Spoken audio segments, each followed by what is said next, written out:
always your family? Are you at the same job? Have you spoken to Maggie? And how about that? Small talk, big talk, in between talk, you talk, I talk. It's never deep talk. Let's stop, let's not act like we're intrigued. Why can't we just say hi, say bye, and that's it?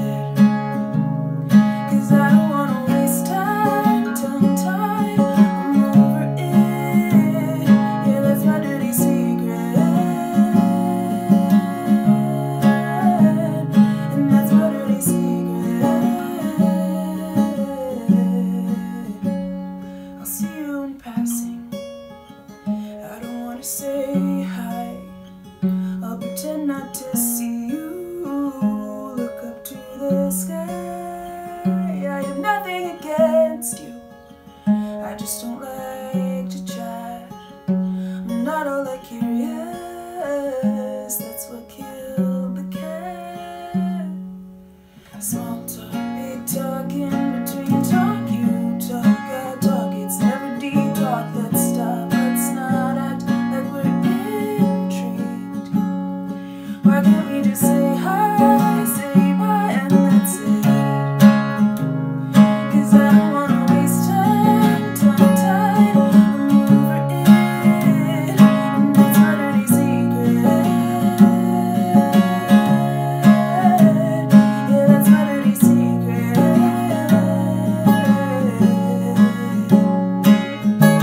Let's have better conversations, use our imagination, build strong, deep foundations.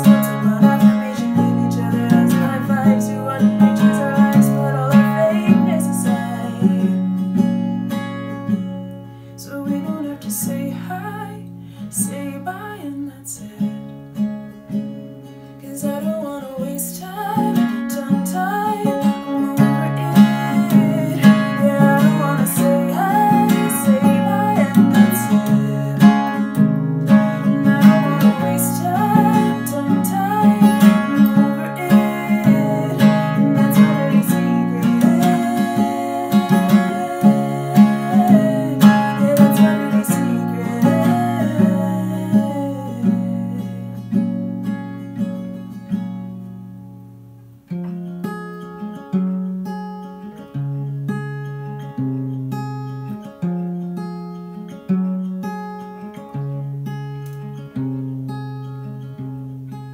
This cave is not my home, but it feels comfortable. 'Cause Monday always feels so insurmountable. Don't think I'll brush my hair, I'll pull it back real tight. And these PJs look like clothes if you squint just right. Bit by bit, inch by inch, I'll get myself together. Breath by breath, step by step, it's better late than never. Watch me trip, watch me fall, 'cause I'm giving it my all. Watch your tongue, watch your step, I'm not finished with me yet. I'm taking command, just wait and see. You don't think I can, but I disagree. Just watch me. My desk is still a mess, at least the bills are paid. I put less sugar in my favorite lemonade. My clothes lay in a heap, but they are squeaky clean. A driver cut me off, I didn't make a scene. Bit by bit, inch by inch, I'll get myself together. Breath by breath, step by step, it's better late than never. Ooh, so watch me trip, watch me fall, 'cause I'm giving it my all. Watch your tongue, watch your step, I'm not finished with me yet. I'm taking command, just wait and see. You don't think I can, but I disagree.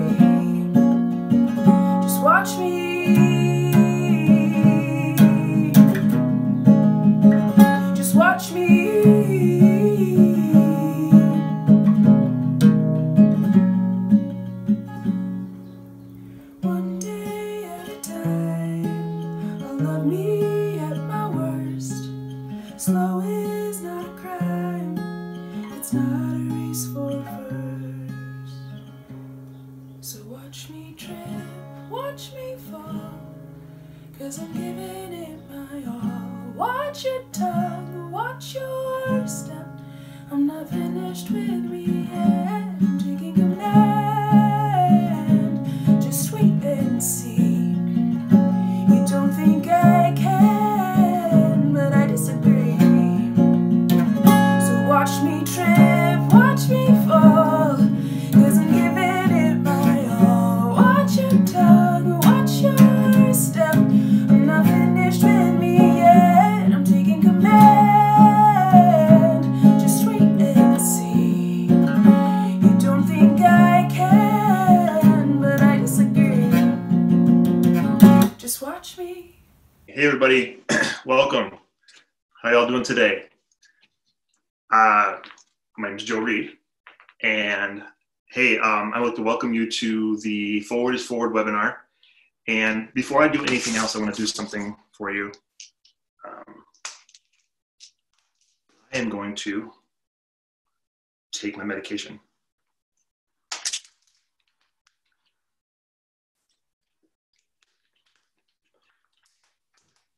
I forget sometimes, but I just wanted to say, hey, I'm on medication for mental illness, and I'm not ashamed to say it.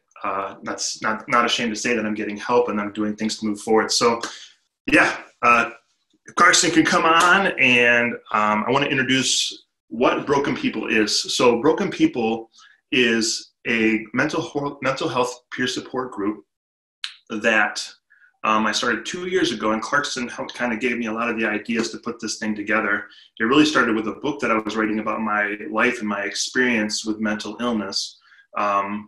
Yeah, and as I was writing this book, Clarkson asked me, he was like, hey, do you want to like just write a book, or do you want to, Clarkson, if you would say hi to everybody, say no for you. Yeah, I was here the whole time and excited, but you've been killing it right away, brother. So please, thanks, man. Go right ahead. Thank you, brother.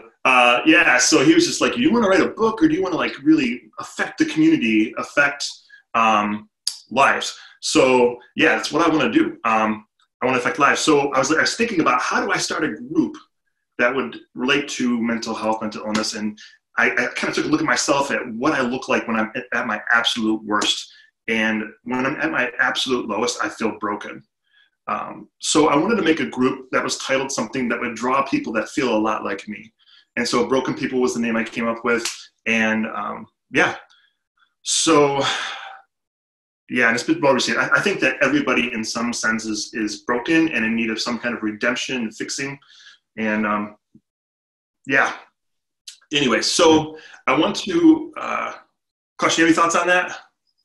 Yeah, well, hey, brother, I'm glad and honored to be able to join you all today, those that are joining national and even some international watchers that are here participating. You are at the Forward is Forward webinar with Joseph Reed leading this. This is an exciting day. This is an exciting time to be able to have the ability to have empowerment and strength from individuals all across the world who want to help you. Now, I'm excited about what Joe is doing this webinar today. You're going to hear from some great people, some great stories, empowerment, inspiration. I want to invite you just to tune in, and when you get done, share this with everyone else. But if you have questions, we're going to get to your questions at the very end. So I know you're going to hear some things that's going to challenge you. It may impact your mind. It may make you think in a different way. And that's exactly what we want. We want to help you grow. We want to empower you to the next level. And so, hey, we're excited you're here. And we want to be able to just walk with you in this moment in time. So, Joe, thank you so much for allowing me to be able to host this with you. I look forward to being able to impact this webinar for this amount of time that we have. I'm just going to step off because you're so good with words. I'm like, come and disappear. You're awesome. Yeah, so if you have any questions during this webinar, I want you to know that we're going to have a Q&A at the very end for people that want to hang out. You just go to the bottom of your screen and you type in your question, or if you want to comment too, the Q&A is where you're going to do that. Yeah, so we'll answer that at the very end. Everybody will have the entire panel there. And So right now, without further ado, I'd like to introduce our first guest speaker, and that is Megan DeWeerd. And just to tell you a little bit about Megan, Megan is a passionate student of the complex and beautiful biopsychospiritual nature of human beings and an unwavering advocate for holistic healing and growth. Her degree in psychology is put to use daily at home, raising 4 awesome kids in partnership with her husband, Dan, and at work as a professional organizer specializing in hoarder disorder. So one of the things about Megan is, and if you could bring up Megan's screen right here, go ahead and pop in video, is that she kind of coined the title book I'm working with right now, and that's Rhythmic Living is the book that I'm writing, which this whole event was supposed to be about raising money and awareness and for mental illness in my book. But, you know, with the current situation we have with the pandemic, like we're going to shift the gear and we're going to focus on people's mental health and talk a little bit about the book, but we want to give you some specific tools to help you kind of deal with life circumstances. And I'm going to go a little bit more of that later when I talk, but it is a 2-hour webinar. So make yourself comfortable. And without further ado, I'm just going to turn it over to Megan. Hi, Megan. Hi, Joe. Thank you so much, Joe, for including me in this event. Thank you all for being here today. I'm excited to get started. Forward. What do you think of when you hear the word forward? It's a word that's used in a lot of different ways in America today. You might think of a forward request or someone who's being kind of presumptuous. You might think of a forward thinker, someone who's progressive. Maybe you think of moving forward with a deal or moving forward from a painful event. That's a proceeding. Perhaps you hear a teacher voice or a parent voice admonishing a child to sit down and face forward. Maybe you think of the phrase pay it forward, thinking about a good deed being done to us that we get to pass on to others. Forward is a directional word and it implies motion. It's an attentive, hopeful word. It's optimistic. I like it. The term mental illness, on the other hand, evokes a very different image, doesn't it? It brings to mind feelings of darkness, like being in a dark tunnel, burrowed into the side of a mountain, beyond the reach of light. It makes me think of a tomb, possibly even a womb. The National Alliance on Mental Illness reports that in a given year, 1 in 5 adults suffers from mental illness. 1 in 25 experience serious mental illness, and 17% of children between the ages of 6 and 17 experience mental health problems. In an article published last year in the Journal of Abnormal Psychology, I read that mental health problems are on the rise among youth in particular. Between 2008 and 2017, young adults saw a 71% increase in those who report significant psychological distress in the previous 30 days. The point is, millions of us spend time in the dark tunnel of mental illness each year. Our parents, our spouses, our children, our friends. If we ourselves do not have a mental illness, someone that we love does. No one is exempt from mental illness. And mental illness is not the only dark tunnel in which we can find ourselves. COVID-19 is a great example, with its uncertainty, anxiety, stress, and trauma, in which we all find ourselves in the dark tunnel. Other traumatic experiences are happening every moment of the day the world over. War, famine, assault, addiction, abuse, neglect. We are all broken people living in a broken world. And the dark tunnels of life are disorienting, aren't they? It's like groping around in a house of mirrors. It's unmooring. It's distressing. When I was in the darkest tunnel of my life, I could see no light. I felt hopeless, confused, and despondent. So how do we go forward when there's no light? When we are disoriented, anxious, depressed, diagnosed, when we don't know which way is forward, when we don't know which way is up. Looking in retrospect at my journey through the valley of the shadow of death, I can see now that God organized a search and rescue team for me. He sent people and maps and compasses and flotation devices and maybe even a stretcher. I'll be honest that at the time I was so wounded that I was not seeking God, and I felt pretty proud of my own efforts. Healing certainly does require our cooperation, but I am so convinced that at the end of the day, the deepest healing and the most vibrant life is authored by God.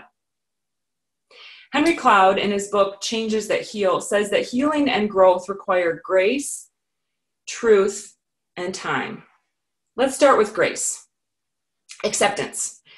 I was not in a place to feel love or acceptance from God, but I had people who were willing and able to extend unconditional love to me, who listened to me without needing to fix, who walked with me and prayed for me.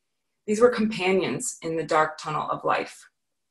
The Broken People group on Facebook is a fantastic example of this. It's also a great place to find companions if you're looking for some. But I also had truth. Truth is like a compass and a map. It points the way forward.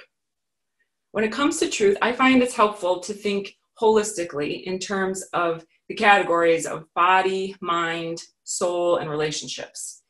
So we really benefit from seeking truth in all of these areas. So let's start with the body. Psychologist Jordan Peterson says in his book, 12 Rules for Life, An Antidote to Chaos, that he always starts with new clients by recommending that they get into a rhythm, a routine, getting up at the same time every day and starting with a high protein, high fat breakfast. This helps to stabilize key hormones that contribute to a sense of well-being. That's something that most of us can do. Plenty of sleep and water is essential for wellness. Finding the right diet and exercise program doesn't have to cost a lot of money, and it takes time to figure out the right balance for our own bodies, but totally worth it. Also, sometimes we need to call on professionals for help caring for our bodies. A physician, possibly specialists, a psychiatrist. Maybe you want to have a naturopath that you seek help from. But caring for our bodies, both the work that we can do ourselves and the work that we need help from professionals, is a really important component to mental well-being. And then our minds. I find that intellectual work is not only important, but it's also one of the less taxing aspects of healing and growth. So books. I read lots and lots of books, and I'm so excited that Joe is offering Rhythmic Living to us. Highly recommend that you pre-order your copy along with one for a friend. Whether you like to read with your eyes or your ears, get books into you. Truth affecting your mind helps us to orient forward. Maybe TED Talks, podcasts, blogs, seminars, webinars like today. Get truth in our minds. I also found that understanding my life story was really, really helpful on the path forward. And I appreciated the tool, a genogram, which is like a family tree, only more comprehensive. You can find out more about that online. And there's lots of tools available right now for understanding stories, our own stories, and what leads up to our story and how our story fits into the greater narrative of the world around us. Finally, I think that there are some really good therapies that have been well documented to help in certain mental illness cases, and they're often short-term therapies like EMDR or cognitive behavioral therapy that can be really targeted at truth and mind, and those are worth pursuing and exploring.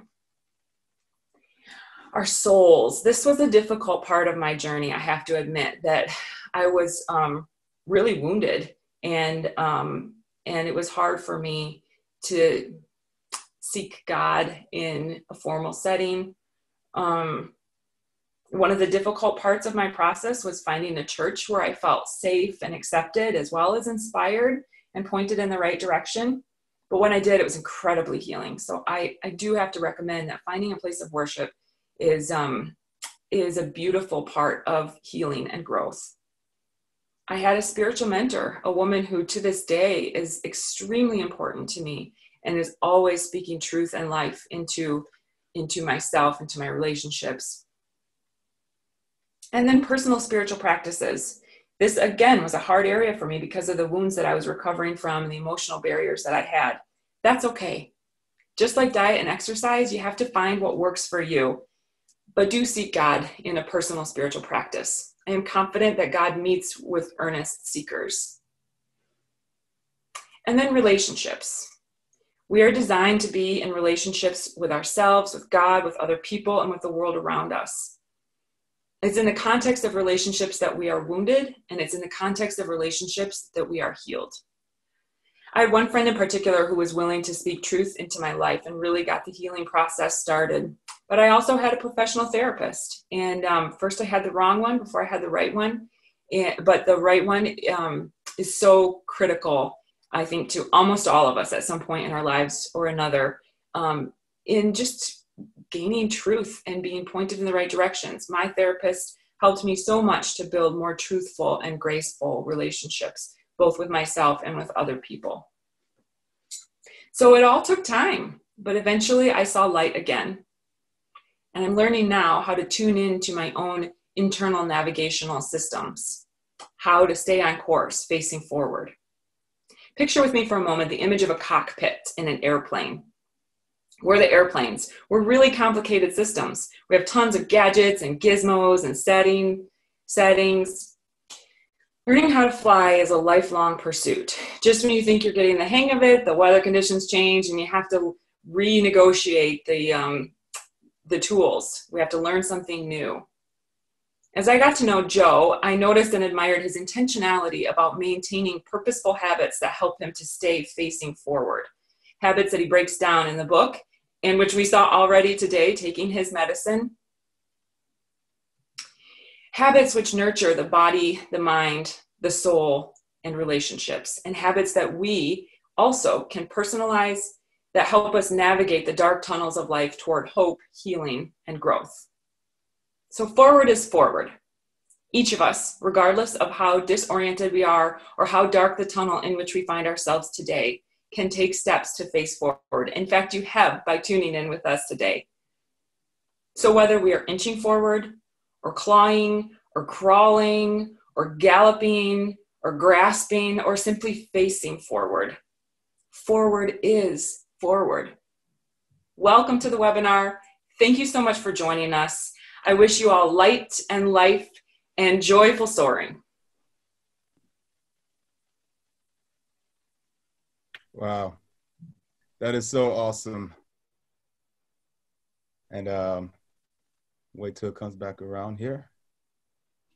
I think that you can hear me, but I don't think you can see me. If Becca can let me be seen. But yes, yeah, there we go. All right, so man, you know, Megan has played a really big role in my life as far as like adjusting my diet and lifestyle change. Yeah, it's been huge. You know, the thing about the brain is the way I think that God created our brain is the concept or idea called neuroplasticity. Megan, are you familiar with that phrase? You know, how we can, through habits and daily rituals and through good decisions, literally change the physical aspect, the physical shape of our brain. And, you know, talk about like setting things in stone, you're setting things in your brain, and all those things like reading books and developing spiritual habits, developing, healthy habits. It's so brilliant. Megan, thank you so much. Awesome word. Carson, any thoughts? Well, you know, Megan, you said something that caught my attention too, and you know, Valley of the Shadow of Death, and it made me think. I was like, wow, in order for there to be a shadow, there has to be light, right? Yes. The shadow cannot exist without a light as a reflection. And I'm like, the shadow's just there to acknowledge that there's a light shining in order for you to be able to recognize the light more than the shadow, more than the negativity. So great part about relationships, about just understanding forward is forward, about the journey and not so much the destination. I think sometimes we look at trying to get to a place and never recognize the journey that we're actually making, the progress that we're making to get there is so much more valuable and so much more impactful than just the destination. So thank you so much for sharing. I really appreciate it. Yeah, and if anybody has any, yeah, awesome. If anybody has any questions for Megan, feel free to put that in the Q&A, and we'll come back to that later at the very end. Any thoughts or questions about her journey. But I want to take a second now to introduce Amy Brock, who's our next segment. Amy, her experience is working with kids at risk in education and is currently at the Grand Rapids Red Project working in harm reduction, helping to save lives by supplying clean supplies to people with drug use issues, referrals for testing for HIV, HEPC, food, medical rehab. And she runs a group called Ladies Night to empower women who are at risk. And she just wants to encourage everybody to know that you are all valuable. And yeah, just you're gonna be blessed by Amy in this next segment. So go ahead and bring Amy on there. Hi, good morning. My name is Amy Brock, and I'm happy to be a part of the Forward is Forward event. The reason why I'm doing this is because, for one thing, I would do just about anything for Joe. And second, I hope that there is an understanding that there is diversity among people with mental health issues, and that you can see that through the reading of these spoken word poems. And I also hope that we can reduce stigma today through showing different talents and whatnot. And I hope that people receiving or seeking treatment can be encouraged to do so instead of being afraid. And finally, I want to encourage dialogue to end stereotypes. And in some small way, I hope that through telling stories and hearing one person's voice, that we can build a better, kinder world. Thank you. My first piece that I'd like to read is called Can I Tell You a Secret? And it represents generational patterns of abuse and mental health issues. It's also a tribute to my mother, Lona. May she rest in peace. Can I tell you a secret? Suffering secret abuse in the 1940s and beyond, put in mental hospitals in the 1950s, given shock therapy and being a teen mother in the 1960s, and marriages and me in the 1970s, my mom still had a smile that lit up the room. Sometimes, though, she lay in bed for days, and my 5-year-old comedic skills tried so hard to will her to get up and notice me so that I could be walked to school. I learned passionately for her as I carried her name, as well as her secrets and her curse of abuse and illness, which passed along like a virus, poisoning our family tree, leaving no memories of reunions or family photos. My mother taught me survival of the fittest and suffering of the most vulnerable, while the message of fighting to the death superseded reading bedtime stories and quiet cuddles. She died of an aneurysm in an unmarked wooden box, courtesy of the state of Michigan. My siblings and I received no notice, except someone saw a short obituary that we scurried to reprint at length as if to declare that she existed. A headstone was ordered in the shape of a heart that listed 3 daughters as her life's accomplishment. And that heart of stone is visited regularly to honor a smile that ugliness cannot destroy and that society's judgment cannot define. As she was my mother, and I loved her more than she was able to love me. And she would be proud to know that we no longer have to keep secrets. My second piece is called Running for My Life. It represents the many factors that lead to mental health issues: genetics, stigma, trauma, grief and loss, addiction, isolation, neglect, etc. And it hopefully ends with a feeling of empowerment. It is my story. It is a part of many people's story. Running for my life. The Run for My Life relay began in 1970. As the gun went boom, the crowd cheered, but it still remained an enemy. I held on to that baton and hopped with a bar between my legs, cried in pain with a condition they called bow-legged in those days. But by 2, I was running as I said my ABCs, thanks to my sisters who were the cure to my world's apathies. By 6, I ran strong and won the Presidential Fitness Award for my grade, but I wet my pants and was lonely and often afraid. I saw double from a lazy eye and a beating in the head, and when my mom stabbed my dad, I thought I'd end up dead. At this time in the race, I was pulled aside for medical, but they said keep on running as the situation is just too technical. All the while, my mother, loving but schizophrenic, and my dad, hardworking but a drinker and incestual, looked on from the crowd, but they never did wave or cheer very loud. At the end of that first leg, I watched as my parents separated and my sisters disappeared, and I was devastated. I passed the baton to myself in that second leg as a teen, and I wobbled a bit as my mental health began to fade. The terrain blurred and darkness set in. Dangerous men, no one to trust, and the world became bleak. I just ran as I had no voice to speak. Although I still excelled, I used negative ways to cope. Picked up drinks and drugs to tune out horrors and try to find some hope. But I was still at the front of the pack. The crowd was cheering, so they must have my back.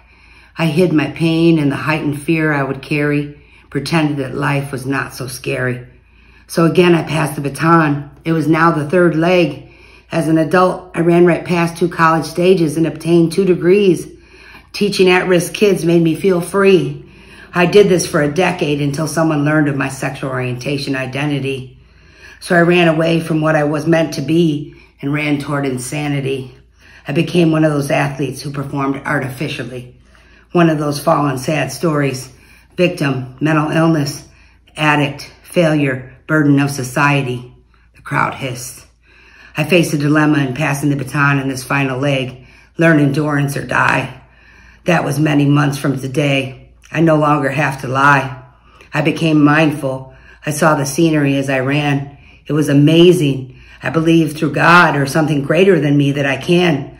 The crowd's eyes were raising. They cheered once again, but I did not notice. I stood tall and strongly ran through the finish line. And so many others were running beside me this whole time. Survivors, recoverers. So I kept on running for them, for me, for you. Because it is not the destination, but the path one takes to choose. And I do not want to win the race, but see the beauty and how far I can make it if I refuse to lose. My third piece is called Day Room, and this spoken word piece represents my brief time spent in a county jail. Statistics show that 80 to 90% of people incarcerated have addiction and mental health issues. Although these issues are the least funded in our medical system, they are the most profitable in our jail and prison system. Day room. Visitors on the screen, wiped a tear, even though I show that I am mean. Things aren't as they seem. There is no I in team, but then I wouldn't be here, would I? A woman's off to prison, and she counsels other girls. She gets to see her baby, and the tears fall down like pearls. Doing each other's hair, trying to pretend that we don't care. No one asked if life was fair. Called a bitch if you stare. And then there is the fear of the future, of love, of no one to be there. But you keep coming to the door to show your face, making sure your existence is not erased. In a world where it's hard to trace, the next day you have to face with a stick pencil and God's forgiving grace. My final piece today is called Mindfulness. And this piece represents my most recent psychiatric hospital stay. And through the years, I've been given many labels and many types of treatments. Yet most of the perpetrators in my life remain untreated, unlabeled, out of jail, and free to live. Be mindful that before all of this, I was and am just a human being. Mindfulness. How are you feeling today, they ask. Radical acceptance of your life is the task. Passing meds to stabilize your serotonin. No hallucinations, even when there's no one left to phone in. Stand in line, come when they call. Accept therapy, even when you feel so small. Things are as they are, some dreams close, others so far. There are no more monsters in view in the forest deep. There's even a pill to forget terrors when you close your eyes to sleep. For you can choose to see the rainstorm or believe that the rainbow is coming after. You can focus on the tears or you can remember all the laughter. EMDR, DBT, medication, and recovery. Yet none of these are more powerful than the tools that reside within me. I'd like to thank you for listening to my voice, my story, some of my spoken word, and I hope you could relate to some of it. And when you hear a stereotype, maybe you'll be more likely to say, hey, maybe that's not the whole story. And I hope you support Joe. He's such a great advocate for people with mental health, and I hope we can all be. Thank you very much. Wow. Wow. Yeah. Amy, so raw, and yeah, just all the stuff you've been through and the inspiration that you are to so many people working in the nonprofit field that you are with women that are just struggling in similar situations. Just awesome, great words. Yeah. I appreciate Amy for being vulnerable. In a spoken word piece that you provided, you've shown light on certain things of your life that a lot of times in mental health you try to hide. And it's the thing about, saying running from my life and no secrets. I mean, that's the biggest thing a lot of times you have, is that you're running from your life. It's the biggest secret, So thank you for being vulnerable to share that. Appreciate it. Yeah, it's just beautiful. You're a beautiful person, Amy, and thank you for sharing that with everybody. Want to read, just introduce to you our next guest, which is Amanda Waldron. Amanda is a counselor and owner of Whole Self. Actually, let me go back just a second. If you have a question or a comment you want to give to Amy, please go in the Q&A, put that in there, and we'll do the panelist thing. Welcome, Amanda. Amanda is a counselor and owner of Whole Self Counseling in Grand Rapids, Michigan. She is fascinated with the way people do what they do. This concept motivated her to pursue a bachelor's degree in psychology and a master's in social work. Her desire as a counselor is to come alongside people and offer new tools to help navigate this life and to bring people more into their authentic whole selves. Welcome, Amanda. Thanks for being here, and you have the floor. Awesome. Well, thank you, Joe. We're going to do the fastest, largest group counseling session right now. So really what I want to talk about today is the power of language to move us forward. That language can really shape how we see the world and the stories that we tell ourselves. So mental illness is one of the biggest unrecognized storytellers in our lives. We often do not recognize how much of a player our thoughts are. That a lot of times how we see the world, we're assuming is correct 100% of the time, but it may not always be that way. And especially if mental illness is at play, we often don't recognize that these are stories, that these may not be accurate, because oftentimes those thoughts are said in our own voice. So I'm going to see if I have a slide, but it may not be popping up for you guys right now. So a little bit about how oh, there you go. All right, so the power of stories. And usually our stories are shaped. When I talk to clients, I talk about our lens with which we see the world through. And our lens is often built on our family of origin. So what were the things that we were taught about ourselves, about others, about the world, and then if you have a spiritual concept about God when we were growing up. Because a lot of times those are the stories that get deeply programmed into who we are. So our lens is based on our family of origin and our lived experiences. So things that we go through that shape who we are, how we react, what we're feeling. And then our own kind of personal makeup. So this has to do with our personality, what are our strengths and challenges, as well as how our brain is designed. So for some of us, there may be this chemical imbalance. Our brains just may work in a different way. And so all those things come together to form our lens.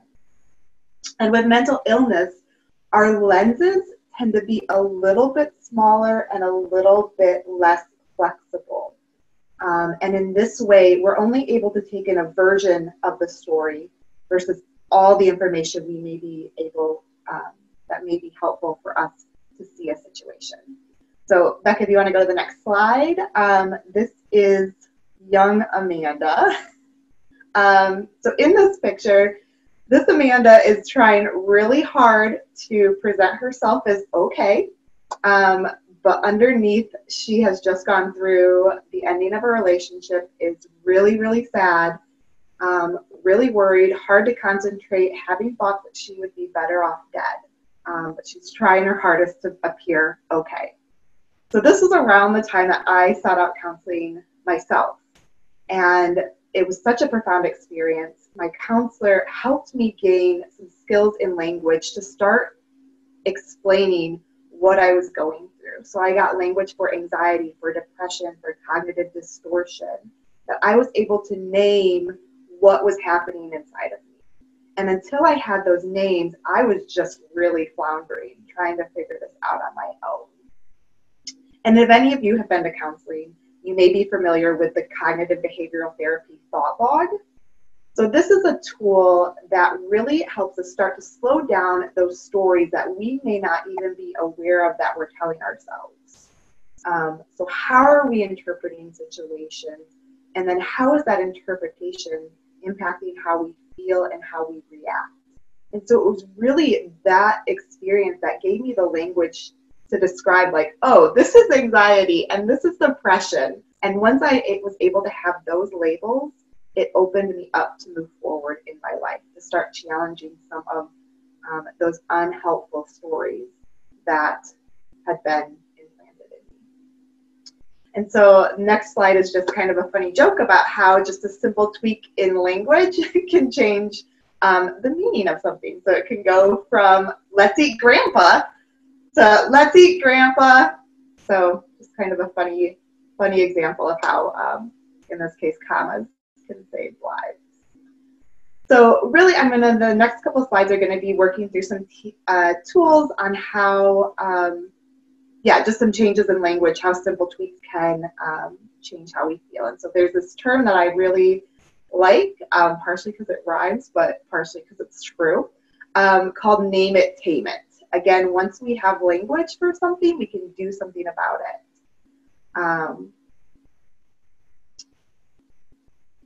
So we'll see if we get the PowerPoint back. But so the first kind of concept is getting rid of labels. So what Amy said, I absolutely echo. That when we're talking about ourselves or other people, we want to try and use person-centered language and not diagnosis or problem-centered language. So Becca, this is the next slide. So instead of using phrases like he's bipolar, she's codependent, they're just depressed, we want to change that slightly to adjust how we view ourselves and others. Labels really boil us down to one or a few characteristics and negate all of the whole breadth of what it means to be human. So some of those simple tweaks may be he is a person with bipolar. She has some codependent habits. She is not in her entirety codependent. Some of her behaviors might be codependent. And they're a person managing depression.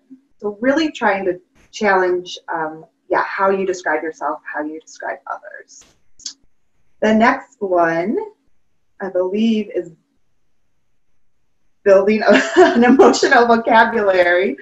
So words are really important. How we describe things really matter. So one of the most common exercises I do with clients, I probably do it with about 90% of the people that I see, is this exercise on emotional vocabulary. Because I think we think we know, we think we're using all of these words correctly, but when I start doing this exercise, when I ask people to list out what emotions they know about, usually the response that I get is that, oh, this is harder than what I realized. And so I do this exercise because a lot of times we may not be using common emotional words in their fullness. Or there may be some emotions that are there, but they're masked by other ones, and we really want to get at, like, what are all the nuances of the feelings underneath. So these are a few of just my favorite kind of emotional or behavioral vocabulary words. So anxiety, Dr. Henry Cloud describes it as an overwhelming urge to control things that we can't. So that feeling we get when we're trying to control a situation that is actually outside of our ability to control. Loneliness as sadness due to feeling disconnected or unknown. So that's why you can be in a room full of people and still feel this feeling. It's when you're not having that kind of emotional connection that you want. Shame. If you guys aren't familiar with Brene Brown's work, or if you've never read any of her books, I would really encourage you to pick up any of her books. She's the foremost expert on shame, and she describes shame as a master emotion, that a lot of times behind our anxiety and depression may be these shame stories that are at play. But shame is really sneaky and does not like to be found out. And so a lot of times we don't even know that that's back there. So shame is the intensely painful feeling or experience of believing we are flawed and therefore unworthy of acceptance or belonging. Depression and anxiety, sometimes being described as the manifestation of unfelt feelings. So we can only stuff or avoid our distressing feelings for so long that eventually they are going to come out somehow. And then procrastination, just as the avoidance of anxiety in the moment. So we go to do something, we get some sort of increased distress, and then we stop doing it or go do something else because we don't want to feel that in the moment. The next one, next slide, Becca,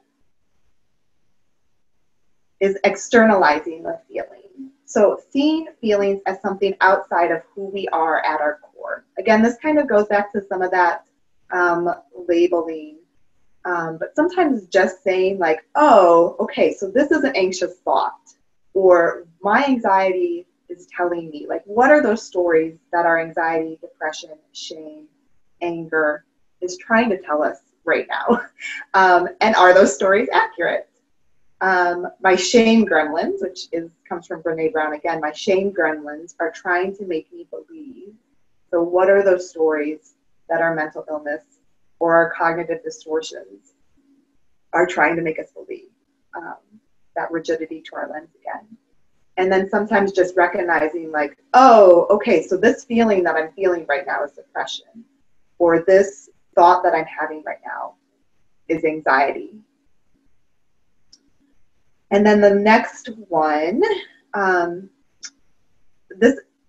put the slide in because I want to give you some tools too when you recognize people telling, people having some rigidity to their lens or telling themselves stories that may not be true. So helping others, becoming a reality tester. You can do this for yourself as well. It's a little bit harder to be your own reality tester, but just some language that you can use for others if you find them that they may be trapped in an unhelpful story. So, and all of these are open-ended questions. So asking something like, okay, so that may be true. How you're seeing this, interpreting this may be true, but what's a scenario that also might be true?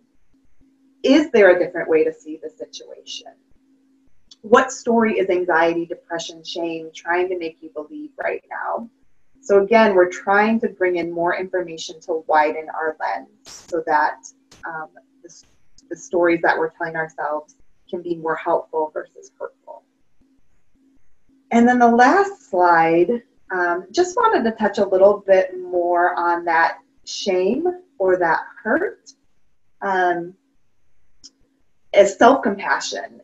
If you guys are familiar with this comes straight from Kristen Neff's work, N-E-F-F. She's got a website with some great self-compassion tools.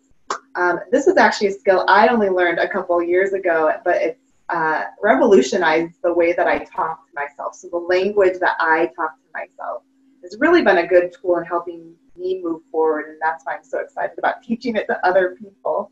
So it's this idea that the way we talk to ourselves matters. And oftentimes, I don't know about you, but my internal voice tends to be a lot more critical of myself than other people. Like, I say things to myself that I would never say out loud to another human being, but I'm assuming how I'm seeing myself is accurate, right? Because that's my own thoughts, that's my own voice, that's my own story. So a couple of years ago when I learned this, it started opening up this choice for me of recognizing, okay, the way that I see myself may not always be accurate. And if I have a choice now whether to be mean to myself or to be kind to myself, well, I'm going to choose kindness because that feels better. So the way that this skill works, and again, you can go to Kristen Neff's website. This is called the Self-Compassion Break, and she's got a whole section about this. So the first step in this is kind of just recognizing when we are in the midst of shame and hurt. So for younger Amanda, she had this story that she was unworthy of being loved because this relationship didn't work out. So first step might sound like, oh, ow, that's really painful when you have that thought of not feeling loved or not being able to be loved like you want to. Like, that is hurt. So first step is really just kind of recognizing and naming, again, name it, tame it, naming what that feeling is. The second step is recognizing that that feeling is universal. So remember before how I said that shame is really sneaky? Shame thrives in darkness. Shame thrives in not being recognized. But when we can pull shame out into the light, it loses a little bit of its power. So step 2 is recognizing that shame is universal, that I am not the only one that feels that feeling, that hurt, that there are other people that know exactly what that feels like, to feel like you're not loved. That there are people in Canada, there are people in France that may be feeling that exact same feeling at the same moment that I am. That this is a universal feeling. Step 2 also has this component, you've probably seen me doing this self-compassionate touch. So expressing kindness towards yourself, in a way, it actually has a physiological release when you do that. So you can do it hand on heart, you can do it hands on arms. And then the last part of the self-compassion break is a may I statement. So that may sound like, may I be kind to myself, may I be patient, may I be strong. It's kind of this projection of where you want to be. And I always preface this activity that when you first try this, it's going to feel really weird. And you may not believe it when you get to that may I statement, only because we are not very well practiced at expressing kindness toward ourselves. But that's what makes the may I statement really powerful. It recognizes that maybe we're not quite there yet, but that is where we want to go. That is the language, that is the story that we're pointing to. We want to move forward to that point where we can be kind to ourselves, where we can be strong, where we can be patient. So I know that was a lot of information really quick. I'm sure if you guys want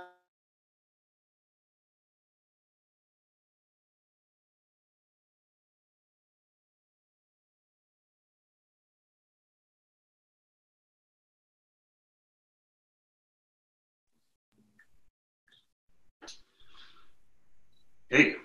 Okay. Hey. That was a hard stop. You there, Clarkson? I'm here. Hey, buddy. Yeah. Wow. A lot of packed information in there. I want everybody to know that the website she referred to with Kristen Neff, I shared that in the chat section below, so you can click on the link down there in chats to find that self-compassion website with some other great materials. But Amanda, just a ton of tools. And I want you all to know too that in about a week from now or earlier, that this webinar will be made available to available to you to view again. So if you want to view any of these segments, you can. If you have any questions, please go down to the Q&A for Amanda. We'll take a look at those afterwards. But the one thing that really spoke to me from that was the stories we believe.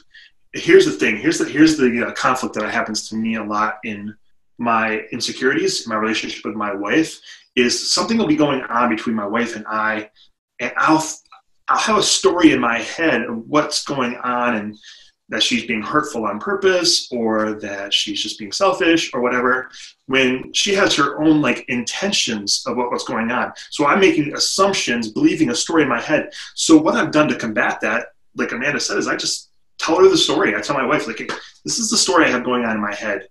Is that what you're thinking?